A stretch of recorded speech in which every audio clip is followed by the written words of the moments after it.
Frida is everywhere, on mugs, t-shirts, tote bags, even dolls.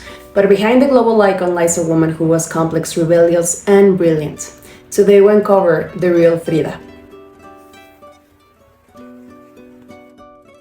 Magdalena Carmen Frida Kahlo y Calderón was born in 1907 in La Casa Azul in Coyoacán, Mexico City.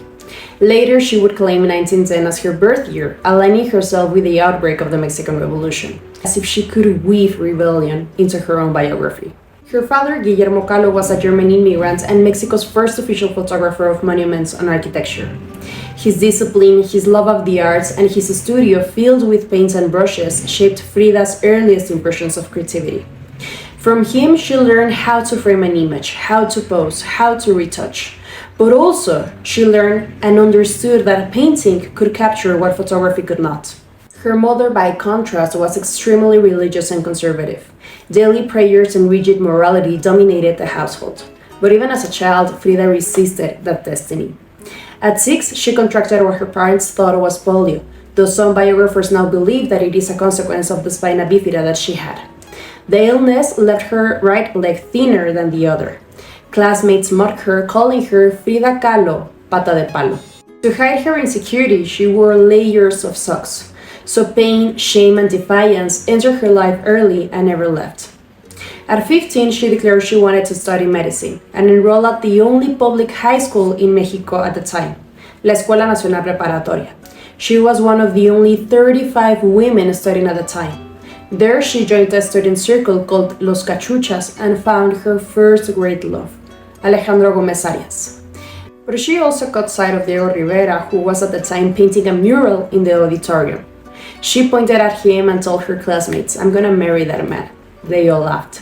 At 17, Frida's life was shattered. On September 17, 1925, the bus she was riding collided with a streetcar. The bus was torn apart. A steel handrail pierced her body. Her spine, ribs, pelvis, and legs were broken. She would endure more than 30 surgeries over her lifetime. She spent months bedridden. Her mother installed a mirror above her bed and built a special easel so she could paint, lying down. Her father gave her his prized collection of brushes and paints. With her body immobilized, her imagination and her canvases became her only escape.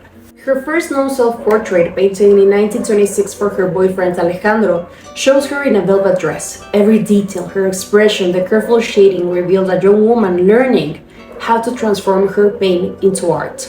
By the late 1920s, Diego Rivera was already Mexico's most celebrated painter. When Frida showed him her canvases, she told him bluntly, "I have not come to flirt with you, I have come to show you my work." And he was impressed. They married in 1929. Diego was 21 years older, over 300 pounds, twice divorced, and infamous for his affairs. Her conservative mother disapproved, calling it the marriage of an elephant and a dove. But Frida was no dove. Frida would later say, "I suffered 2 accidents in my life. One was a streetcar that ran me over. The other accident was Diego." Their marriage was turbulent. Both had affairs, Diego with women, Frida with men and women, but together they became Mexico's most powerful artistic and political couple.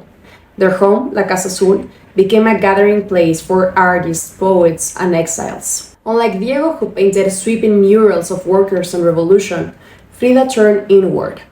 Her art was autobiographical, intimate, and unflinchingly honest. Out of the 143 known paintings, 55 are self-portraits. But these were not vain exercises. They were coded diaries, painted confessions.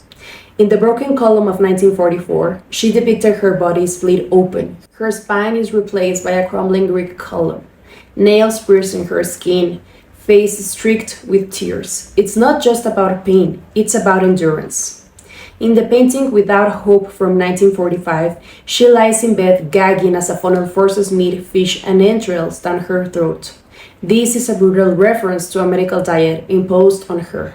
Henry Ford Hospital, painted in 1932, is one of the most important paintings of modern art history in Mexico. Formally, it recalls an ex-voto that she has seen so many times when her mother took her to churches. These tiny popular paintings were the way people exorcised their pain while simultaneously thanking a specific saint for miracles performed after accidents or circumstances they experienced. Much of Frida's subsequent pictorial work is understood as ex votos, where she leaves her pain to live life. In this portrait, Frida painted a snail, a dead fetus, which is little Dieguito, her wounded body, her broken pelvis, a flower, which is a wild iris that only grows in Michigan, and a medical equipment. The city of Detroit sits in the background with all its industry. In the center, the bed like an island, where Frida lies alone, crying with all her fears. Everything connected by the red cord that Frida holds. In self-portrait on the borderline between Mexico and the United States from the 1932, she places herself between two worlds, industrial smokestacks and machines on one side, and pre-Columbian ruins and fertile soil on the other. She holds a tiny Mexican flag. In a single painting, she asserts her defiance and her cultural belonging. By the late 1930s, Frida was gaining recognition. André Breton, the leader of the Surrealists, was captivated by her work and invited her to Paris in 1939.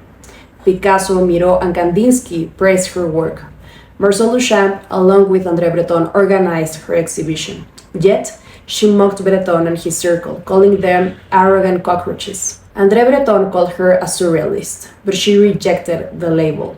She wrote, "They thought I was a surrealist, but I wasn't. I never painted dreams. I painted my own reality." When she came back from Paris, Diego asked for divorce, and she was devastated. That's when she painted the two Fridas. One figure sits in European dress, her heart torn open and bleeding. The other, in Mexican costume, holds a small portrait of Diego. The duality of love and abandonment, of belonging and rejection, is laid bare.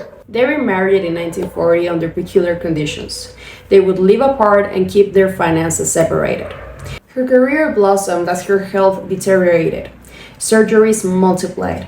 Her diary from this period mixes drawings, poetry, and confessions, revealing a mind as restless as her body was broken. In 1953, one of her best friends, Lola Álvarez Bravo, organized her first solo exhibition in Mexico. Doctors forbade Frida to attend. She still arrived by ambulance. Lying in a bed inside the gallery, dressed in Tijuana costume, she welcomed guests and celebrated late into the night. It was her last triumph. Frida Kahlo died in 1954 at just 47 years old. In her diary, she had written many celebrated phrases, one of them being, "Fir, what do I need you for when I have wings to fly?" After being amputated. She left 271 works. In them, she voiced what women of her generation were not expected to say. The anguish of miscarriage, the humiliation of infidelity, the exploration of desire and bisexuality, the daily battle with illness, and of course the politics of identity. Her paintings combine many symbols, monkeys, flowers, fruits, saints, pre-Columbian idols, portraits, self-portraits. These were all personal and universal. She took private wounds and turned them into collective mirrors. By the time her body was cremated, she was already a cultural authority in Mexico. But one question remains.